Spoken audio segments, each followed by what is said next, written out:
Obrigada, Luiz. Você é sempre querido, gentil e sempre valorizando o trabalho aqui de todos os artistas que fizeram parte desse momento super bacana, né, da televisão. Então, eu nasci em Curitiba e eu sempre era que adorava fazer show em casa. Então, todo dia eu promovia uma sessão, uma performance, chamava vizinho, oferecia biscoito para os vizinhos, era muito engraçado. E depois, na vida adulta, eu fui fazer faculdade jovem, né, de propaganda e publicidade. E na faculdade eu fiz PUC. Tinha uma das matérias era cinema. E eu me interessei muito na época pelo cinema e falei, é isso que eu quero fazer. Só que na época eu não tinha interesse em estar na frente das câmeras, nem nada assim. Então eu me via como diretora mais naquela época. E aí, com o tempo, eu fui estudando e entendi que o que eu gostava mesmo era de fazer direção de atores. Eu treinei as crianças, eu acho que na época eu entrei para treinar especificamente a Carol, que era Narizinho, e depois a Tavni, e depois eu treinava todos os convidados, sabe? Quando tinha crianças convidadas, O Samuraizinho, que foi um fofinho, eu não me lembro, acho que o nome dele era Otávio, que ele fez o samurai naqueles episódios, e mais algumas crianças. A Karen também. Marinho? A Karen Marinho. Então, foi um trabalho que, nossa, eu era apaixonada por esse trabalho. O que eu estudei tanto, e quando eu estudava isso, no Brasil não existia ainda preparador de ator. Era Sério? muito raro existir isso. Tanto que eu nem estudei no Brasil, eu fui estudar isso em Nova York.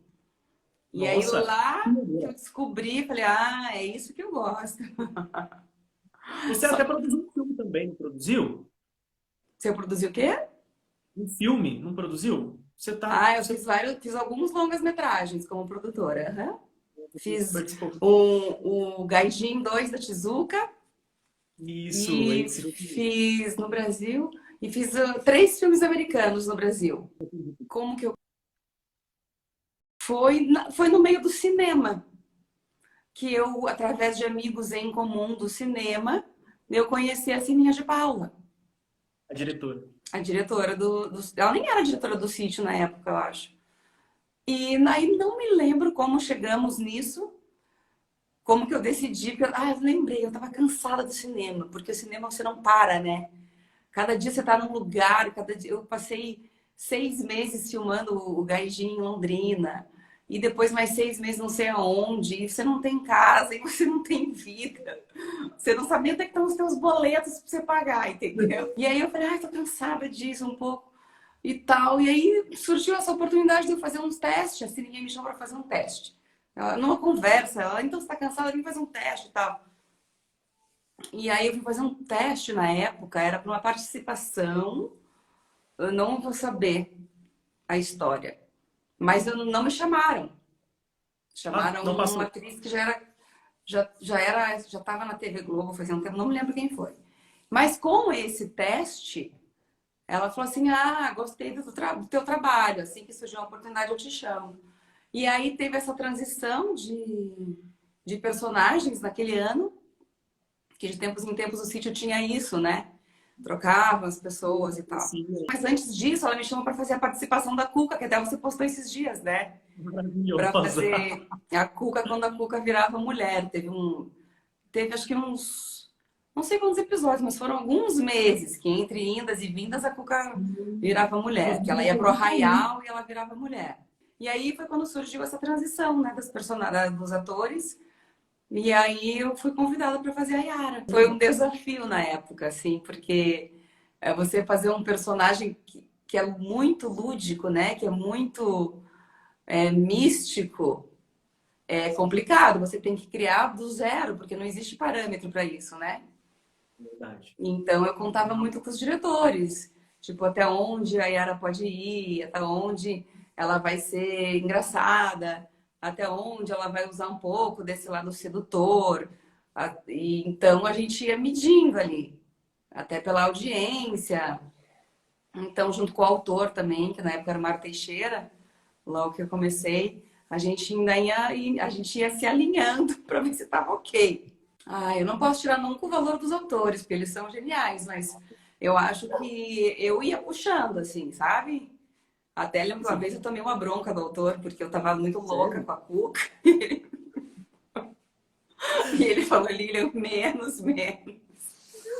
Porque eu saí inventando. Eu falei, ó, se eu tô aqui, eu tô criando uma Yara mais divertida, mais leve, mais irônica. E junto com a Cuca, com o Pesadelo também, né? Com o Léo. Eu falava, ó, Léo, vamos fazer, vamos surtar aqui, ó. Vou subir ali, aí você não sei o quê, a gente ia inventando. Às Isso vezes mesmo. dava, a maioria das vezes dava certo. Eu lembro que eu tomei só uma bronquinha. Que, como você disse, parou de ser só a que escova o cabelo, que ficava só se maquiando. Ela tinha esse pano de fundo, porque é o que tá no inconsciente de todo mundo. Mas, ao mesmo tempo, ela era completamente egocêntrica, né? Porque ela queria saber o que era interessante para ela. E aí surgiam as loucuras. Tinham os atores, o Dan e a dona Nini, e pessoas assim que você fala, meu Deus, né? Esses atores são. O Dan, naquele momento, todo mundo via ele como um Visconde, mas ele é um grande ator de teatro. E então você fica um pouco assustada, né? Mas ao mesmo tempo eu me abracei na loucura da personagem, né? Eu falei, se eu ficar focando na Lilian aqui, ferrou. Aí eu vou ficar insegura e as coisas não vão mudar. Então eu fui focando na loucura da personagem, que era livre, né? Sim. Ela não tinha esses medos, não tinha essas inseguranças. Então eu ia nisso. E com o Cassiano Carneiro também na época, que também era outro que adorava inventar histórias.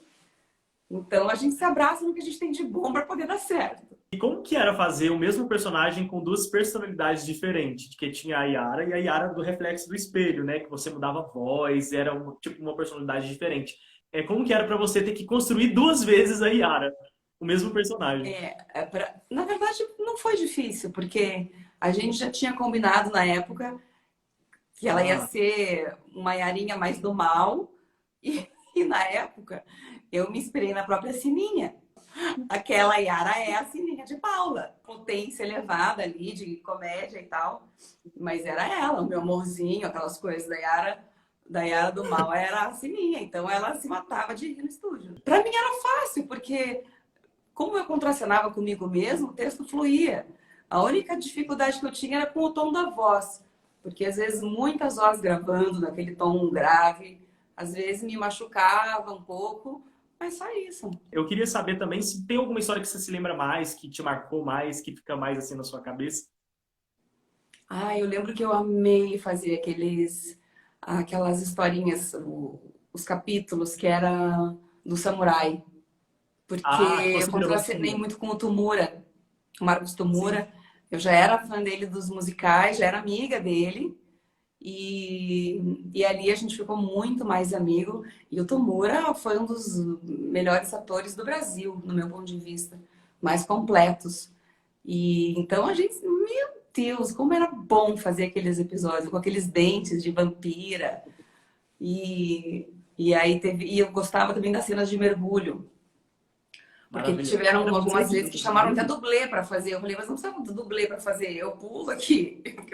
Eles acharam que ia ficar apavorada de fazer os mergulhos na Amazônia e também no laguinho, depois que a Yara ganhou o laguinho dela ali, né? No Projac. Eu mesma fazia, acho que teve uma cena só que ia ter alguma outra coisa que chamaram uma dublê, mas nunca mais usei. E eu me divertia nos dias de verão, eu ficava lá nadando, feliz da vida. Pois então, eu comecei na Amazônia. E eu acho que Sim. isso foi muito gostoso, porque, poxa, você está naquele ambiente praticamente que ninguém consegue imaginar o que que é. Você só entende o que que era que você chega. E na época eu estava com a Bruninha também, com a Bruna Marquezine, pititiquinha, neném. A Isabelle, nenenzinha também.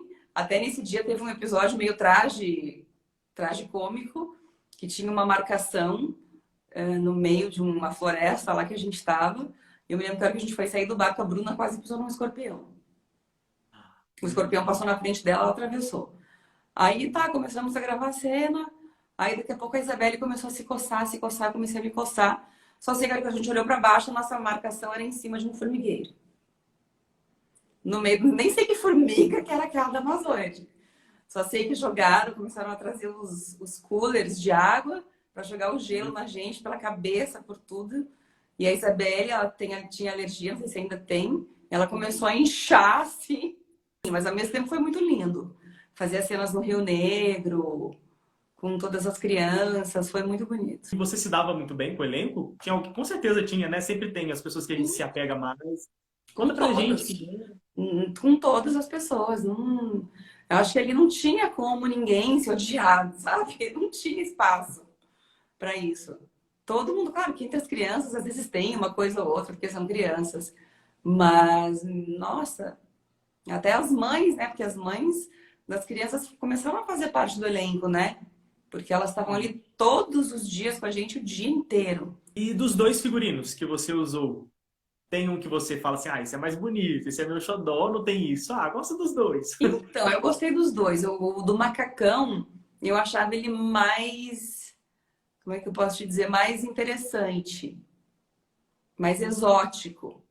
E o outro era mais confortável. Eu com o Charles também, né? Porque o Charles é uma pessoa que você passa mal, né? De tanto que você ri.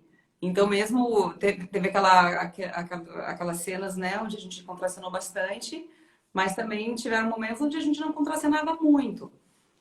Mas mesmo assim, só no camarim a gente já não tinha tristeza. A Com dona Nini certeza. também, quando a dona Nini chegava, já era aquela alegria no coração, só dela chegar, assim. Ela sempre foi essa pessoa de luz, sabe? Ai, ela trazia, acho que um equilíbrio, aquela energia de mãe para todo mundo, sabe? Então, era muito bom. Tinha esse momento, tinha um momento frio e tinha os momentos pernilongos, né? Porque você pensa que em Jacarepaguá, com, sei lá, 30 graus, 45 graus, sei lá quantos graus, no meio da mata, do lado do riacho, era muito pernilongo. Quando eu ficava naquela pedra, era nuvem, assim, ó. Era nuvem de pernilongo. Aí o que era muito quente era a cauda, que era uma Sim. cauda era um silicone bem grosso, assim. E aonde as meninas no figurino tinham que colocar assim 1 quilo de talco toda vez que eu ia colocar a roupa para ela poder deslizar e entrar. E depois eu ficava, as pernas suavam, aí a hora que tirava era uma maçaroca de suor com talco. Outra coisa que o pessoal não para de perguntar, que eu tô lendo aqui, o pessoal tá aqui pergunta, se você conheceu o Diego, né? Não foi no sítio, ou se aconteceu antes. Sim, eu conheci o Diego lá, eu não conhecia ele. Caramba. Nem do Foi. Cruz? Não, eu não sabia quem era Cruz. Tinha passado na sua época isso, né? Eu me lembro que até um dia, quando a gente já tava namorando, meu irmão falou: Ah, mas ele é o Cruz. Eu falei: Que Cruz? Ele falou: Cruz. Ele falou assim: Ah, eu via todo dia. Eu falei: Como assim? Eu nunca vi você vendo esse Cruz. Eu lembro que você via. O que meu irmão via? Acho que o Bikman, o mundo de Bikman, né? Era uma coisa assim. Eu me lembro de você ver isso. Agora, Cruz eu nunca vi na vida. Né? Aí meu irmão disse que assistia. Eu nunca tinha visto na minha vida. Eu já conhecia não conhecia o Diego, eu conhecia, eu acho que o Henrique, não sei se o Henrique tinha feito uma participação, a Sininha tinha me dito, me falado que o Henrique ia fazer uma participação. O Henrique, ele fez em 2004, ele fez o Pesadelo, quando o Pesadelo fica mais bonito, vamos dizer assim, ele fica com o cabelo loiro. Aí em 2005 ele entrou pro Núcleo Fixo, quando ele faz o João da Luz. É isso. Então, foi aí que eu conheci o Henrique. E aí eu conheci, acho que a minha sogra, conheci minha sogra antes de conhecer o Diego. Até porque quando Já o se Diego familiarizou, foi, né? a personagem dele demorou um pouco para entrar na história. O Cassiano era hilário. Ele ficava olhando para aquele quadro do Máscara Verde e falava: Máscara Fade, Máscara Fade. A voz dele é maravilhosa. Você sabe que o Diego guardou esse quadro por um tempo, não sei se ainda está aqui, ou Ah, se mentira. aconteceu alguma mudança, se perdeu, se está num closet perdido, mas uma época ele ficou com esse quadro. O que você mais sente falta daquela época, Lilian? Eu acho que da leveza que é você trabalhar com o público infantil, sabe? É uma coisa super sincera, super pura. Todos os trabalhos têm os seus problemas, têm as suas confusões, as suas dificuldades, as suas facilidades. E acho que a facilidade desse trabalho era justamente isso, era você ter um amor incondicional desse público, porque era uma coisa tão sincera, né? E dos dois lados, tanto de quem estava fazendo quanto de quem estava assistindo. Então, acho que tinha essa energia muito legal, sabe? Pessoas adultas, né, reconheciam a gente e conversavam sobre o trabalho. Então, é um trabalho que no sítio do Pica-Pau era um trabalho onde não tinha uma pessoa para falar mal daquilo, sabe? Eu acho que não existia uma pessoa que pudesse falar mal. Então, era sempre uma energia boa em torno disso, sabe? E como que era para você conciliar o trabalho de Yara com o coach das crianças, das Ah, pessoas lá era no super sítio? fácil, super fácil. Porque, por exemplo, eu chegava já preparada, né? Eu estudava muito em casa. Então eu chegava no estúdio pronta, só para colocar roupa e maquiar. Maquiagem era 10 minutos também. Maiara não era maquiada, né? Era um pozinho e tal e pronto. Então eu tinha muito tempo para apoiar as crianças, sabe? Então, e quando tinha, por exemplo, uma cena que era logo na sequência, eu dava o corte, eu já estava ali do lado, vamos Carol, vamos Karen, vamos ali, não sei o quê. E quando eu não gravava as cenas da Yara, eu ia para o Projac para trabalhar especificamente com eles. Então, eu estava ali sentada do lado no monitor, ou aonde fosse a locação, e estava ali só para isso. Então, e como eu gostava muito, então era muito tranquilo. E com atores maravilhosos e com a técnica que você implementa, as coisas fluem rápido. Estão perguntando se não fosse a Yara, qual personagem você gostaria de interpretar? No sítio? Uhum. Hum, pergunta difícil. Tanta gente legal, né? Ah, eu Tantos gostaria de personagens fazer. bacanas. Eu sempre gostei das mais divertidas, assim, né? Então eu faria assim, tipo, uma Zé Carijó mulher, sabe? Deixa eu ver a próxima, então. O Douglas está perguntando qual foi a cena mais difícil de gravar. Teve uma cena muito difícil, que eu lembro que eu chorei até. E foi uma cena da vampira, da Yara Vampira, que a Yara entrava, acho que era na sala, não, era no quarto, acho, da Narizinho, e ela sequestrava. Não me lembro se era a Emília ou se era a Emília e o Pedrinho Narizinho, se foram os três.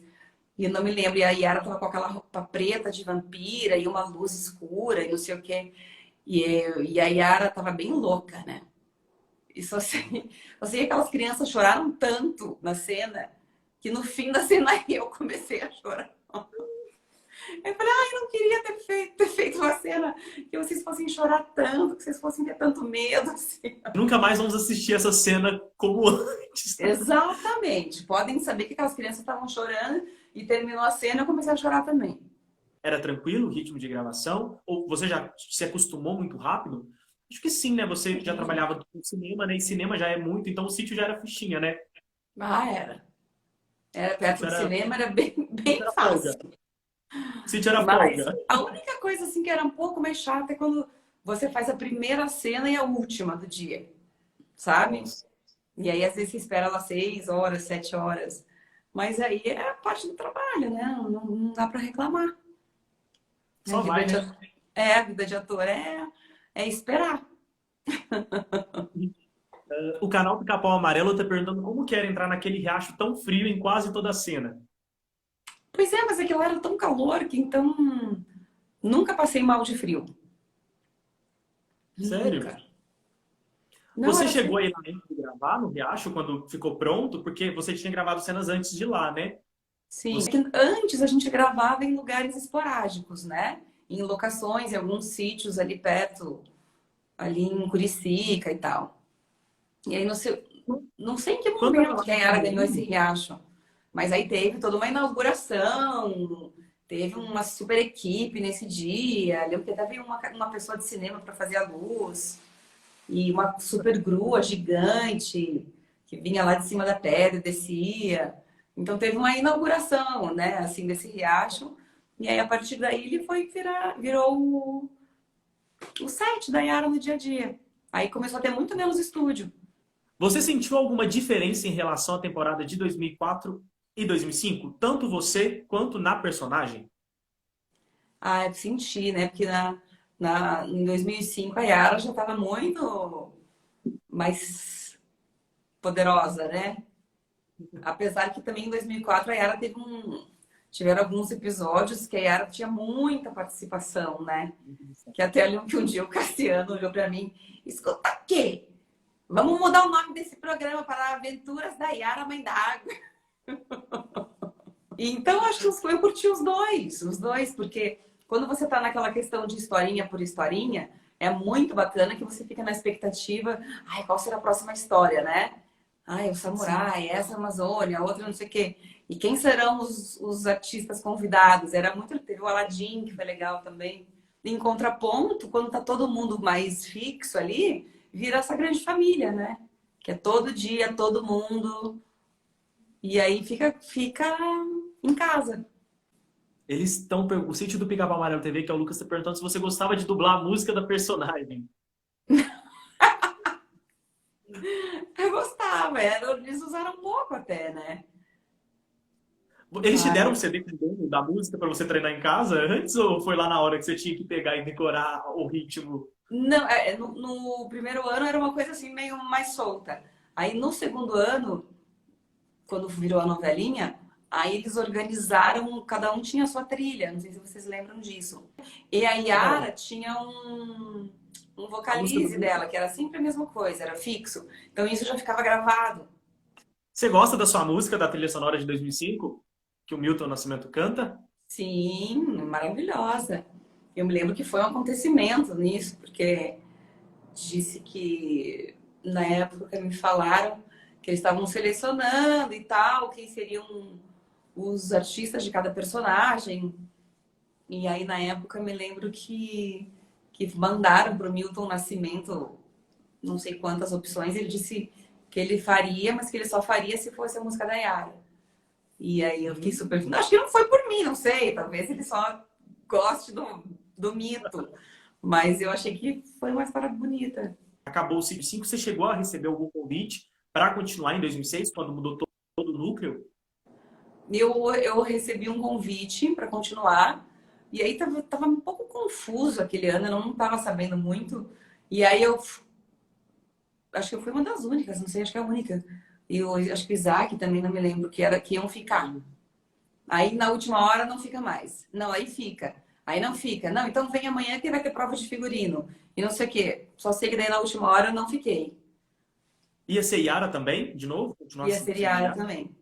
Só que daí eu me No lembro que a Perdão e no história é Sorriso? porque parece que o diretor, não me lembro quem era, ele queria uma Yara muito diferente. Ele queria descaracterizar essa Yara da comédia, sabe? E aí acho que na última hora ele achou que, como talvez ela tivesse ficado um pouco forte, a personalidade dela ali, a presença, talvez que se ficasse a mesma imagem, talvez fosse ficar difícil credibilizar essa nova personalidade, sabe? Então, aí depois do sítio. Eu fiquei fazendo publicidade, eu e Diego, a gente veio para São Paulo. A gente ficou um tempo lá no, não, eu fiquei um tempo ainda dando aula lá no Rio, na CN Artes, que é a escola do Charles com a Sininha. Eu, desde Legal. da inauguração da escola, eu era professora da escola.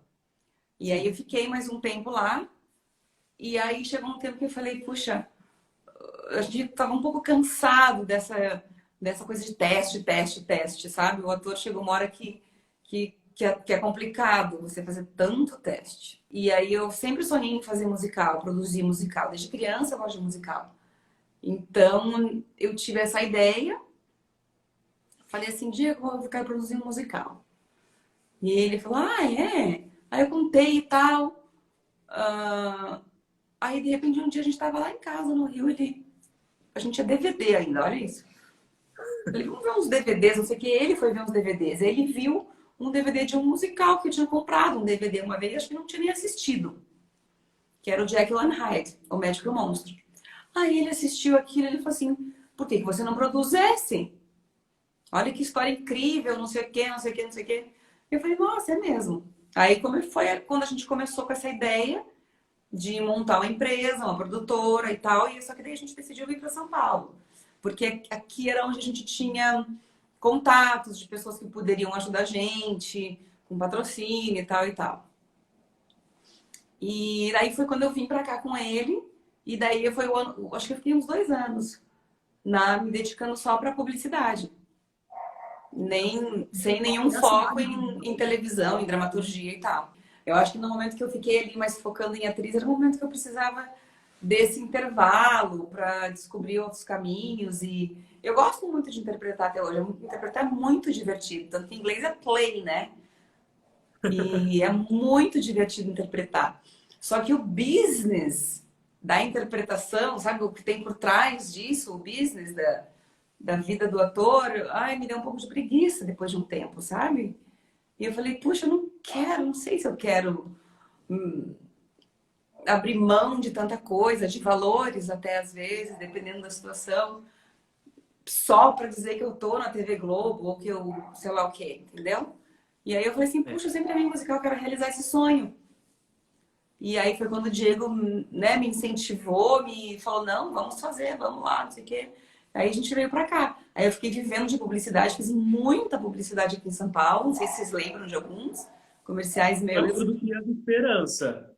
No Criança Esperança? Eu lembro do Sim, eu Criança fiz Esperança. Criança Esperança, fiz Havaianas, lembra? Com o Thiago Lacerda. Oi, tudo bem? Queria dar uma olhada. Havaianas, né? Como é que você sabe? Ah, imaginei. Pois é, eu queria dar uma olhada naquele modelo. Trekking. Nossa, adivinhou de novo.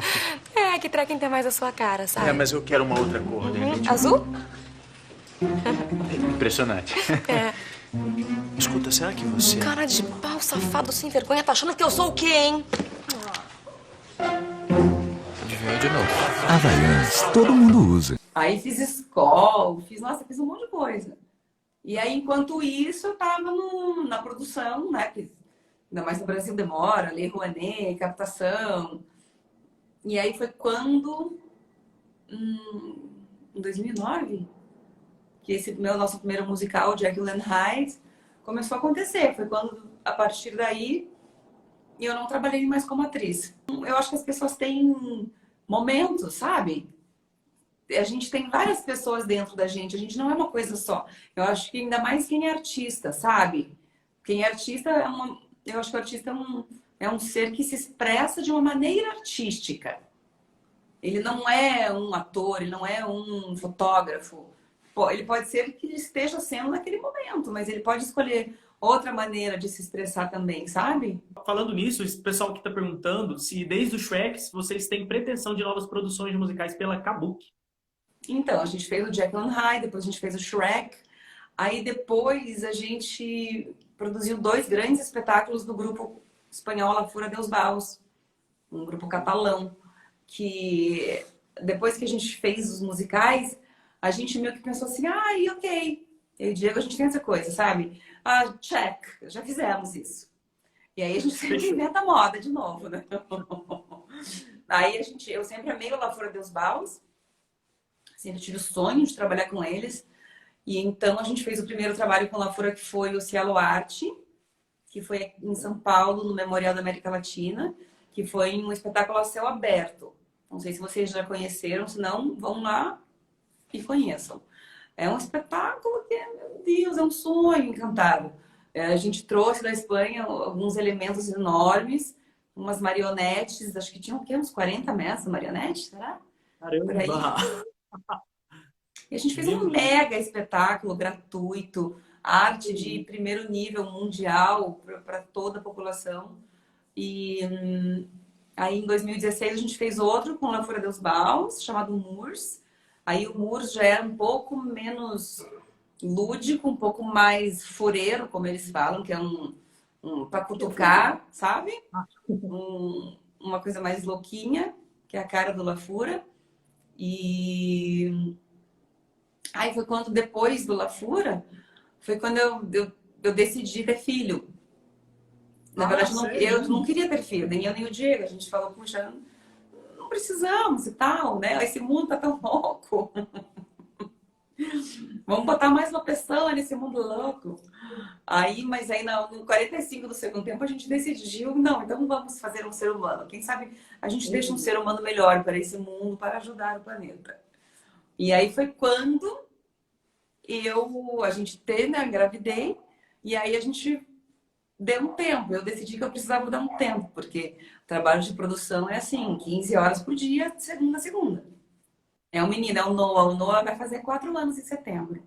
Ah, que gracinha! Então, o Diego escreveu um espetáculo no meio da pandemia chamado Levity, que já tem patrocínio, que vai estrear assim que puder, né? E ele vai dirigir, vai ser um espetáculo super inovador, diferente, que mistura gastronomia. E eu também, há muito tempo eu estudo, e agora, mais foi quando começou a pandemia que eu decidi focar numa transformação, mudar um pouco o meu ângulo, que eu acho que toda mulher, quando vira mãe, a Tavini está aí para poder dizer, várias meninas que estão aqui que são mães, a Heloísa, eu sei que é mãe, eu sei que está aqui, sabe que quando você tem um filho que vira uma chavinha, você fala, meu, o que é esse mundo, né? O que é o mundo para o meu filho? O que meu filho vai ver? O que eu acho, sabe? Então eu parei muito para questionar isso e comecei a estudar muito a física quântica. A física quântica é uma ciência super nova, até pela questão da tecnologia. Então, com o avanço da tecnologia, estamos conseguindo estudar o ser humano de uma maneira científica e sair um pouco daquela questão espiritual que se falava-se muito, sabe? Não tenho nenhum preconceito, mas eu acho que quando tem a ciência, tem a técnica, sabe? Então, se você tem uma... Até várias religiões falam sobre física quântica, mas sem saber que aquilo é física quântica. Mas agora, com equipamentos, a gente consegue provar a mesma energia. Se você colocar tudo isso num microscópio, a hora que der o máximo do zoom ali, você vai ver que tudo é uma partícula. Todos somos feitos de prótons, elétrons e nêutrons. Então, a partir daí, o que existe? Existe o lado que até então era um misticismo, né? Que é o que as pessoas chamam de alma, espírito, e que, na verdade, a gente aqui que estuda um pouco da física quântica chama de consciência. O que é a consciência? É um ser que sabe o que está fazendo. Tem ciência daquilo, uma consciência. E então, através dessa nossa consciência, a gente consegue comandar os nossos átomos, as nossas células. Então, como se você programasse a sua vida, como um balé. Como que você vai aprender um dia a colocar a perna aqui? Faz isso, que um dia você consegue. É simples assim, parece muito difícil, a física quântica, mas não é. É muito simples. E aí eu comecei a estudar e fui ficando cada vez mais interessada, mais apaixonada por esse universo. Foi quando eu criei o projeto Mais Alma, que agora está como Sou Mais Alma, que é esse projeto de reprogramação de vida. O meu Insta não está ainda bombando, porque eu ainda preciso organizar o que eu vou fazer com isso, com esse meu curso. Eu vou lançar o curso. E então é o meu universo agora, que é a transformação de pessoas, porque eu vejo assim como as pessoas estão infelizes, né? Como as pessoas estão deprimidas e todo mundo toma remédio, e todo mundo tem dor, e todo mundo tem isso, todo mundo tem aquilo. Daí eu parei para pensar, o que está acontecendo, né? Por que a gente está assim? Por que a gente está tão longe? Por que a gente foi se distanciando da nossa essência, se distanciando do planeta? Por que a gente começou a ver o planeta como uma coisa que não importa? A gente começou assim, a gente pega uma garrafa d'água para dar um gole e jogar no lixo. E isso vai ficar centenas de anos no planeta e essas partículas de plástico vão para algum lugar, estão indo para as águas, para os peixes que a gente está comendo. Esses dias eu fui fazer um exame de sangue de física quântica e tem partícula de plástico no meu sangue. O ser humano está caminhando para uma extinção. E é a gente que está fazendo isso. Então eu falei, não, a gente precisa mudar esse mundo, a gente precisa ser feliz, a gente precisa estar conectado com o planeta, conectado com o outro, conectado com a gente mesmo, sabe? Porque tá todo mundo infeliz, então significa que o caminho não é esse. Lilian, vem salvar o mundo, lança esse curso logo. Pois o Diego, eu falei isso todo dia, lança esse curso. Deixa eu ver. O Dr. Madeira foi legal porque foi quando entrou a Miss Sardini, que foi a Ilka. E então foi super divertido, a gente formou um núcleozinho ali, muito legal. Quantos anos você tinha no sítio? Eu acho que eu comecei no sítio, eu devia ter 27 anos. 27. Como você fazia para transformar as pessoas em pedra? Ah, era muito legal. Porque tinha o efeito especial do computador, que fazia aquele raiozinho dos olhos. E não sei se todos, mas quase todos, eles faziam mesmo uma estátua de pedra, não era de pedra, mas eles faziam uma estátua assim nas pessoas. Era muito legal ver as estátuas. Ah, se eu pretendo voltar a trabalhar com o público infantil, né? Eu pretendo voltar a trabalhar com o público infantil, sim. Eu não sei ainda se a gente talvez produza algum espetáculo para o público infantil. Talvez isso aconteça assim em algum momento. Gostava mais de usar a cauda ou as pernas? Eu gostava mais de usar as pernas. Era mais legal. A cauda coçava, era quente. A Heloísa está perguntando quando eu vou lançar meu curso. Eu vou anunciar, Heloísa. A Elo é minha amiga querida. Eu vou lançar, todo mundo vai ficar sabendo, tá bom? Eu que agradeço o carinho teu, sempre gentil, sempre valorizando o trabalho de todo mundo, com toda delicadeza. E agradeço a vida por ter tido a chance de participar de um espetáculo desse, como o City. E muita gratidão também aos colegas de trabalho, aos diretores, por terem valorizado o meu trabalho na época e ter transformado aqueles anos em anos tão gostosos para todo mundo que era fã. Então eu só tenho a agradecer. E os meus fãs que estão aí até hoje, se um dia eu voltar, vocês vão saber, senão vocês me acompanham fazendo outras coisas e também tá tudo certo. Muito obrigado. Obrigado, pessoal, também por terem prestigiado. Nossa, muito pra vocês. gentil, todo mundo muito amoroso. Ai, só a gente dá luz aí, viu? Obrigada. Maravilhoso. Beijo. Até mais.